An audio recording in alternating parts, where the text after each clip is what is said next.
Hi, welcome to Easter Egg as we look for surprises, glimpses of what happened at the cross and at the tomb and what Jesus did at Easter time. And we're looking for some of those moments that we can take and look at just a little bit closer or think about maybe in a new way. Luke 23:46 is the phrase that Jesus said. He said, "Father, into your hands I commit my spirit." And then he was gone. Were it a war, this would be the aftermath. Were it a symphony, this would be the second between the final note and the first applause. Were it a journey, this would be the sight of home. Were it a storm, this would be the sun that pierces through the clouds. But it wasn't. It was Messiah, and it was a sigh of joy.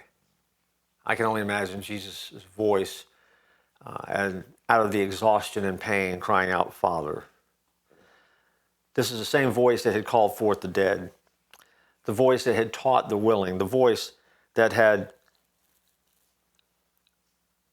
reached out and tried to connect with people where they are. Now he is saying, "Father, into your hands I commit my spirit."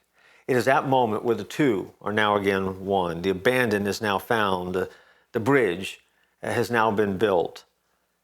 It's almost as if, and we would paraphrase it, a smile crosses his face and he says, "It's over. The vultures of Satan have been scattered. Hell's demons have been jailed." All of a sudden, history has turned and become radically different on the cross.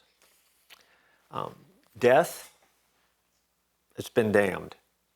The sun in the sky breaks out, and the sun is out. It's over. The angel sighs. It's as if Jesus says, "Take me home." And the prince goes back to the king. He deserves rest. The journey that began in Bethlehem with a little baby culminates with this moment on the cross where it says, "Father, into your hands I commit my spirit. Take me home." Now, Jesus isn't done.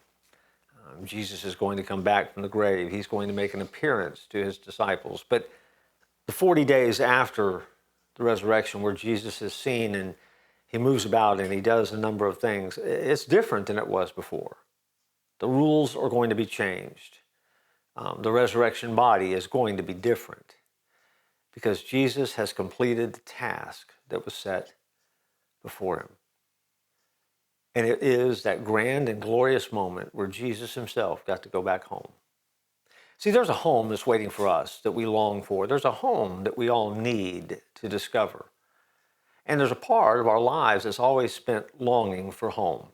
Today, no matter where you are, no matter where you're listening to this, my prayer is that you would know for sure that you have your home in heaven with him.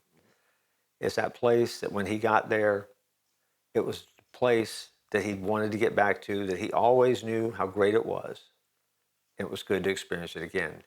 For us as followers, there's a day someday that we'll get into God's presence in a way we never have before, and we'll wish we could have been there earlier because we just have no idea how amazing it is. The call to go home. It is part of the Easter narrative. It's part of what happened on the cross, and it's a part of our story. Just like Jesus went home, we have to go home as well.